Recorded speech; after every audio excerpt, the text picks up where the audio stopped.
Carl Goldman with you here doing a special 1-hour broadcast with our state senator Scott Wilk, city council member Bill Miranda. If you just tuned in, just to get you caught up, we were talking about how the national media has really, I think, gotten off the mainstream spectrum and has gone over to the edge of not being fair, not being up the middle with their news. And we're covering it from both sides of the political spectrum, whether it's Fox on the right or MSNBC on the left or CNN on their mission against our president. They're not, it's one thing on the editorial side, but on the news side, it is not being Switzerland, not being fair. And in Santa Clarita, we've always prided ourselves in making sure that we tried to be up the middle, try to be fair, and it was my belief that most of the media in our valley stood by that, and we're seeing right now some of the media going a little bit adrift, and a lot of people, and I think a lot of this stems from the national side and the fracture that we have going on in national politics, but that doesn't mean it has to permeate down to Santa Clarita, and so part of this broadcast is to delve into that a bit more, talk about where the two of you have felt that you've been attacked in a way that probably isn't fair, and also maybe talk about this and start this as an open dialogue on how we keep all the media, not just the radio station, not just the newspaper, but all the media, and quite honestly, a lot of the blogs that are out there on the social media side who pretend to be straight news right. when they're not. How to push us back down into an area of fairness, an area of really showing both sides, of making sure that when we do a story, we go out and we get the facts from both sides and still honor what goes back to journalism 101 and making sure that if we're going to make an allegation, that we better give the person we're doing an allegation against a chance to respond and react to it.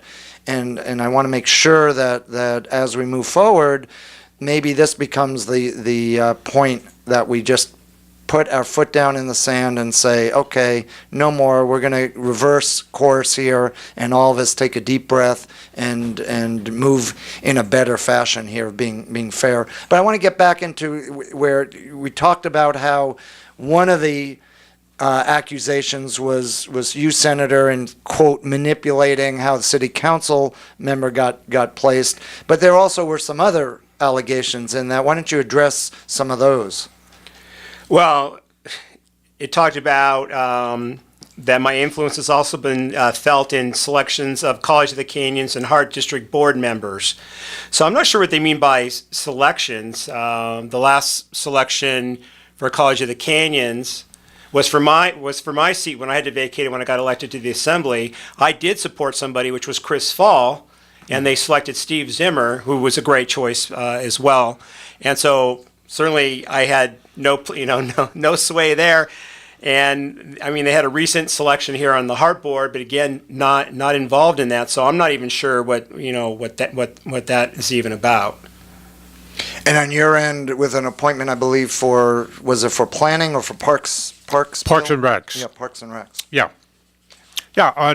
On my end, some people are basically saying that I had a candidate in mind, that I promoted that candidate and nominated that candidate and made sure that candidate got appointed. Nothing could be further from the truth. Okay, the candidate that actually won was a candidate that's known throughout the community, and I had dinner with him, as I have on a number of occasions, and he said, "What's new?" And I said, "We have an opening in Parks and Rec," and I said, "You ought to apply." And he said, "I never thought about applying." I said, "Well, why not? The more the merrier. We need candidates. We need qualified candidates, and you ought to apply." Now, you ought to apply is not the same as I will appoint you. Okay, and somehow some writers of print want to make that the same thing, and it's not the same thing. Okay, you ought to apply. All right, so as with the city council, lots of people applied.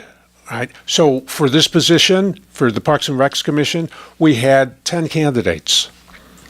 I reviewed every candidate in depth. I did not have interviews with each of the candidates because, frankly, I'm still knee-deep in council and learning council business. I didn't have the time to interview each candidate in depth. So I made a specific plan that I would not interview the candidates other than go through their resumes and make some phone calls to make sure that the candidates are everything they said they were. And I did that. And after doing that, I was down to 2 candidates that I felt were very, very strong. And as I said during the council meeting, I didn't want necessarily a parks person.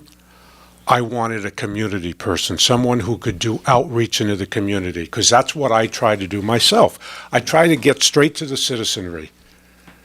And that's who I appointed, or that's who I nominated, and he got appointed by the council unanimously. And here's the irony of that. It was Victor Lindenheim, who again is a community leader here, and I did a letter for him because he was the only person who asked me.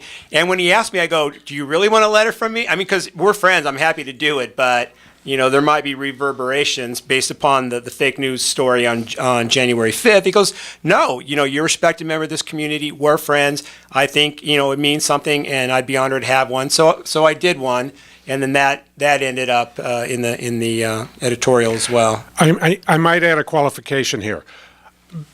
Let us not mistake this. Being friends is, what that really means is you're a known commodity to me.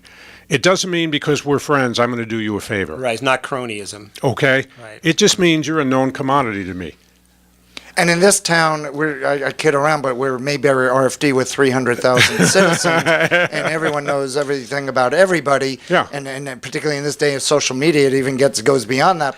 But it's hard if you're not known, if you don't know the person, then the chances are pretty good, particularly with the 2 of you outreaching for so many years. If you haven't run up against them, the odds are pretty good that they are not in touch with this valley. Yeah, yes and no. I mean, I agree with that to a great extent. But so anyway, when they were doing the interviews for city council, I was up in Sacramento. So I watched the interviews on my mini iPad in my apartment, and I was impressed with a lot of the people that interviewed, and I had not met. So one of the things I did following that, I sent everybody, when people I knew I didn't send, but people I did know, I sent them a letter thanking them for applying, encouraging them to stay engaged, gave them my personal cell number and my personal email saying, love to meet with you, love to get together, see how I can connect you to the community. And I've been contacted by a few of those people, and I've met with them, and we're trying to find ways to connect them into leadership slots. Which is terrific. And Right. that's really the whole goal, is to try and particularly to mentor the next generation, Right. and start getting them prepared to take over the leadership out here. It's very, very important. There were probably, round numbers, about 10 young people that want to get involved. I thought that was outstanding, that young people want to get involved. Now, here's a suggestion that I will pass on to any young person listening. It's okay to want to get involved. We want you to get involved, but there are lots of steps along the way, okay? Don't just jump in and want to run for Congress. Don't just jump in and want to run for state senator. Don't just jump in and want to run for state assembly. And frankly, don't just jump in and want to run for city council. There's steps along the way. There are training grounds along the way. And the reason those steps are necessary is because once you get here, as you can see, there's a whole hailstorm of controversy that could come at you in a hurry. And there are lots of issues you have to be aware of and have to be able to make consensus to get anything done. So. As we talk about this subject, I'd like to ask both of you, how has it changed from your positions? How has social media impacted you in terms of what's flying out there in accusations and misfacts? How are you dealing with that in this new era?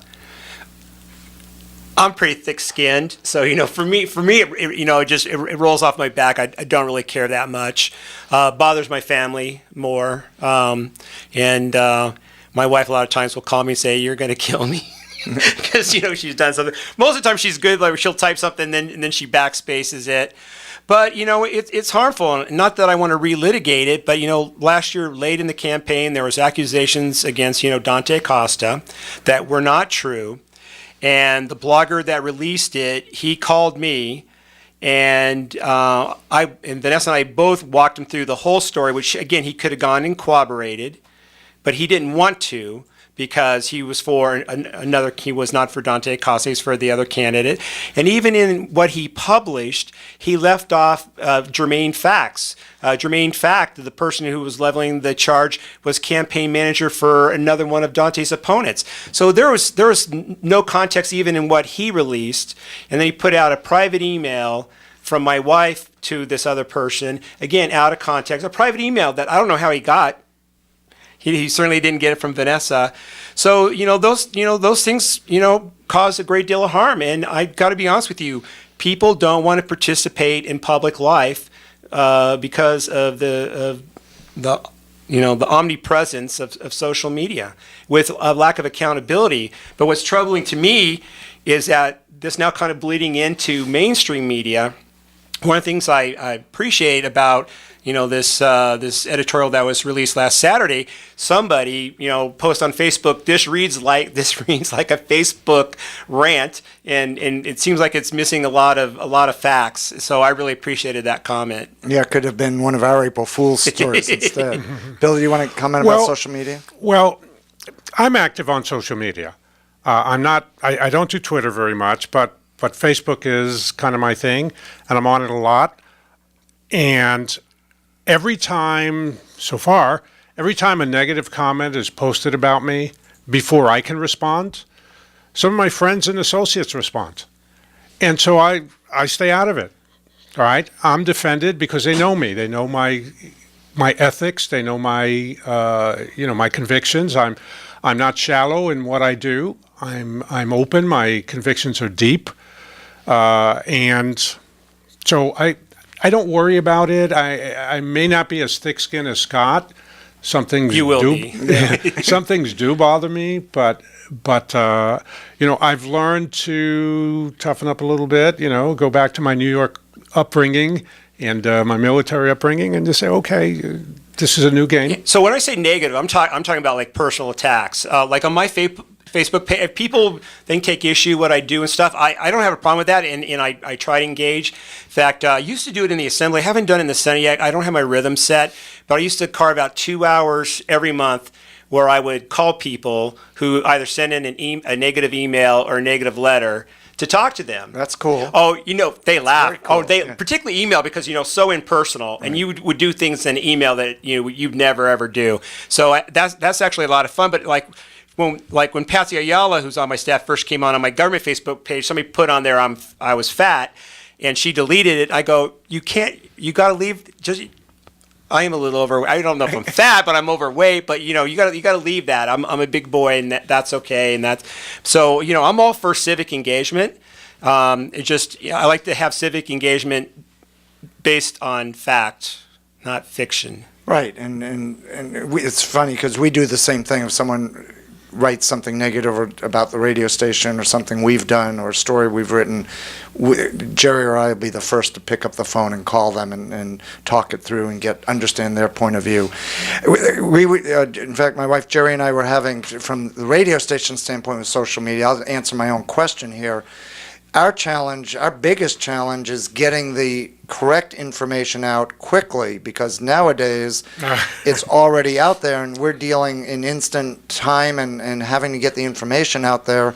We were having coffee, my wife and I were having coffee with Captain Lewis and talking about this just a couple days ago, and how we deal with this with the Sheriff's Department, because an incident will occur here in Santa Clarita. It will immediately pop up all over social media. Some of them may be true, some of them may not be true, some of them may be partially true. We can't just come out with the information before we know the facts and have an understanding of it. And quite often, there's time involved in getting that. Yeah, of course. It's not going to happen instantly. So where we're getting a lot of the heat now is, why aren't you guys mentioning the incident over on X street or Y street? Well, maybe I could answer that for you. And that's this. You want to make sure it's accurate news. Right. You So don't want to make yeah. it up. You don't want to report something you're not sure about. And people on social media can say anything they want about anything, whether it's true or not. And you don't have that same luxury. Right. So now what we do is we say there's reports of an incident over on Bouquet and Soledad. We're looking into it. Stay tuned to the radio to AM 1220 KHTS or our website, hometownstation.com, and we'll keep you posted on it. But we were recalling there was a fire here a couple of fires ago over off of the Newhall area. And someone had posted a picture of they had photoshopped this. This is how devious it was. Yeah. They photoshopped a picture of a home burning down here in Santa Clarita. They made it look like it was here in Santa Clarita. So all of social media was all over it, and we're reporting there are no structures burnt. And we're now getting people outraged at us saying we're seeing pictures of homes burnt, of the home burnt. And later on, it turned out to be someone photoshopping. Did anyone acknowledge that you were right and they were wrong? In the end, No. no.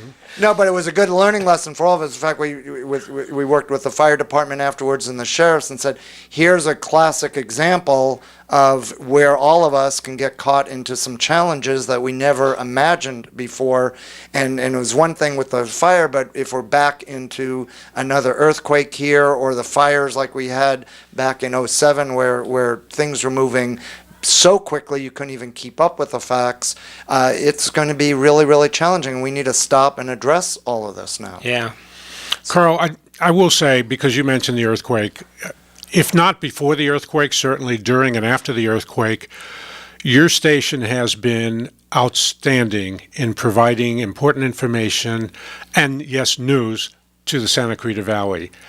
You are the primary source of many people, more than you know, that will go to your website and get the latest happenings in Santa Clarita.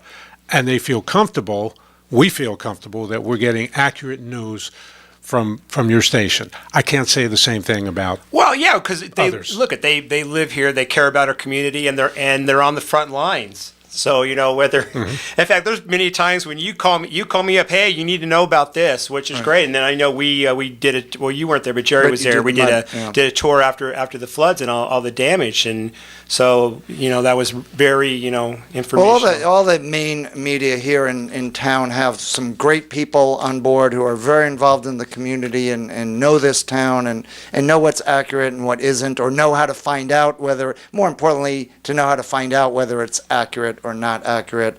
And we've seen with certain media and where staff changes, new people come in, they don't really know the community yet, and it's kind of a roller coaster ride until they land on their feet and get to understand it, get to know it, and the hope is there that our newspaper will take a deep breath and step back and realize, hey, we want to, maybe things have pushed a little too far on the envelope. Let's step back, and not just the newspaper, all of us need to take, this was actually a wake-up call for us as well on it, and saying, how do we do this fairly? Are we really truly being Switzerland with this? What steps can we put in to make sure we are Switzerland and separate opinion from straight fact and news? There are two things that cause me great concern about this particular situation. Number one, first of all, the Signal has some really good people, okay? Absolutely. And there's no arguing. They have some really good people. Unfortunately, they have some not so really good people. And they've also had a revolving door in terms of some of their key writers. I'm not saying they weren't good writers or they were bad writers, but they've had a revolving door. So you talk about being part of the community. When you have a revolving door, you're not part of the community. All right, so that's number one. Number two, the Signal owns half of the Gazette, or whatever the percentage is, close to half of the Gazette. Basically, there's a monopoly of print media in this town. Okay, now Doug Sutton, who's the publisher of the Gazette, will tell you ad nauseum that he's free and independent to do anything he wants. Okay, show me. Show me. Show me when you're getting this fake news, false information from one side of your corporation, because it's all one corporation now, sort of, kind of. Show me how you're getting that kind of news, and you know this community. You, Doug Sutton, know this community, and you know Scott Wilk, and you know Bill Miranda, and you know all of those people involved in both chambers when they merged. Where's an article that says the merger was a good thing? Where's an article that said the Latino chamber delivered to the big chamber monies? Where's an article? Instead, the article I get is, where's the money?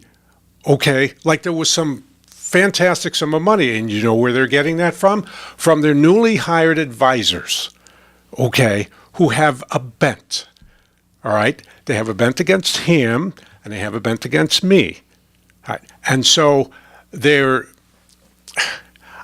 I don't want to get into a war with anybody, but if I have to, I will. They are trying desperately to create something that didn't exist. They're saying that the 2014 Latino Gala had $10,000 donors with an S. All right? Nothing could be further from the truth.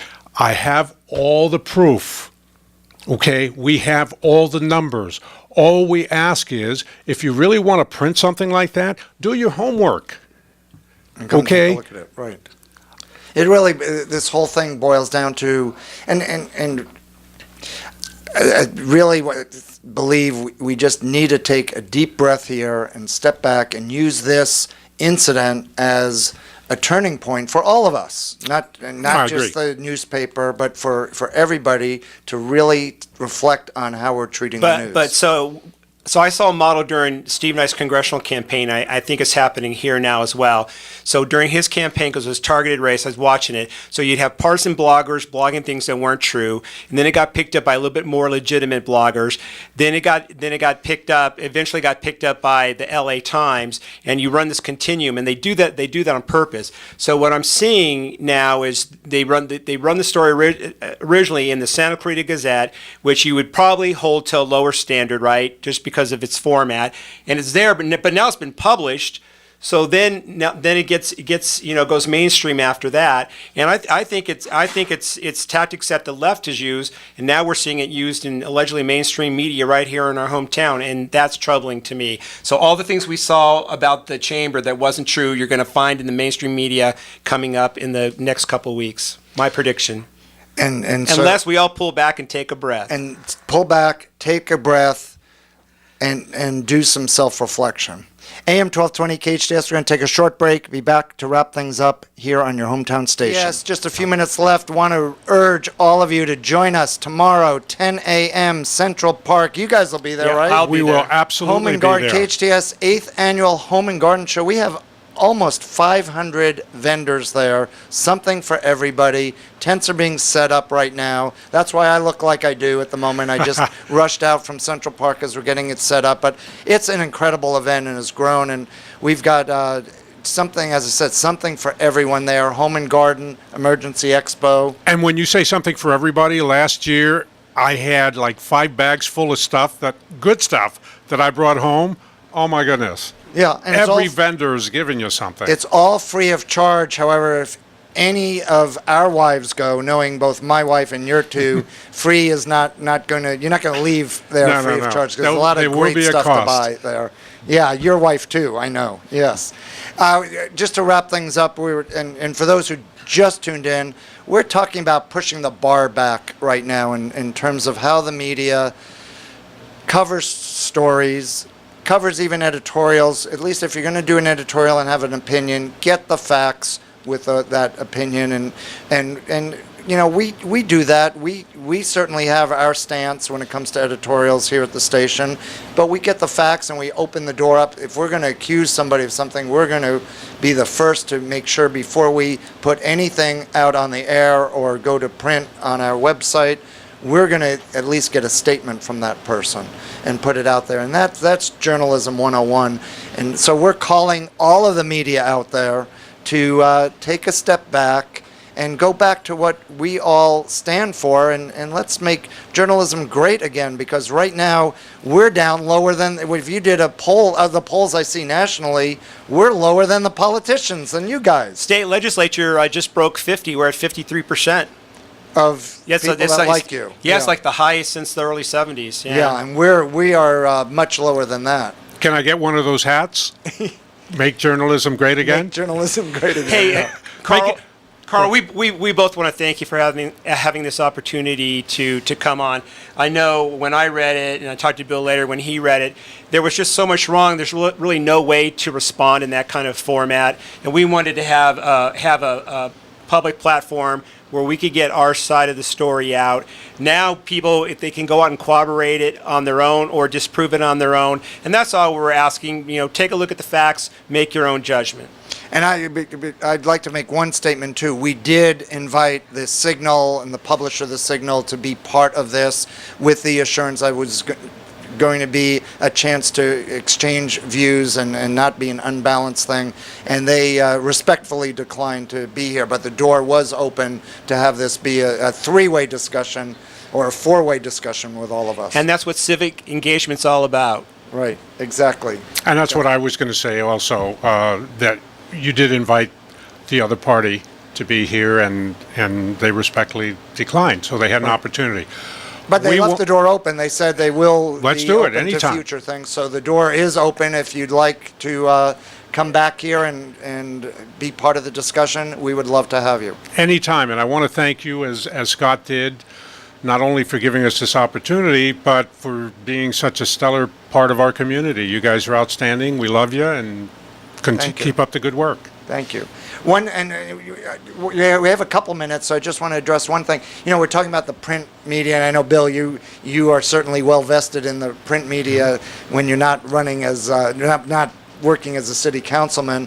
But the print media has totally shifted to the electronic side, and I know for us, our website, we're getting 120,000 unique visitors a month. 73% of that is all local. Our daily email news brief that goes out is now opted in and read by 34,000 Santa Clarita residents. So the electronic side, and I'm sure the print media also have statistics that are stronger on their digital side than necessarily their old traditional side. But that's the way it's going, and we mentioned the social media, and I think the important lesson for all this is to make sure you have the facts, make sure you open it up. If you're going to make a charge against somebody, give that person a chance to respond. So on the digital side, so I talked about the fake news article that appeared on the 5th of January, and then the next day, the apology. Both those have been pulled off their website. So if you've not seen it, you're not going to be able to see it, because they've pulled both of those articles down. Well, we've kept our April Fool's article up still, and working on material for next year as well. Thank you, guys, and we have about another minute, so I thought maybe each of you could say what's next on your plate over the next week or two, Senator. Well, hey, I'm continuing to serve the community, up in Sacramento. My big local bill this year is to create the new water district. It'd be called the Santa Clarita Valley Water District. It's been a lot of work, and not only because it's been a lot of work because it's complicated, but it's been a lot of work because I have spent time, me and my staff, with the community. We've been working on this 18 months. So whether you're for it or against it, I've met with you, I've taken input. I think the bill today is very close to being what it's going to look like, and thanks. I want to thank everybody for participating. We're out of time, but we're going to invite both of you back to share your vision and share some of the things you're working on. The door is always open. AM 1220 KHTS. We'll see you at the Home and Garden Show. If you want to speak to Bill Miranda or to Scott Wilk, join us 10 a.m. tomorrow at Central Park. AM 1220 KHTS, your hometown station.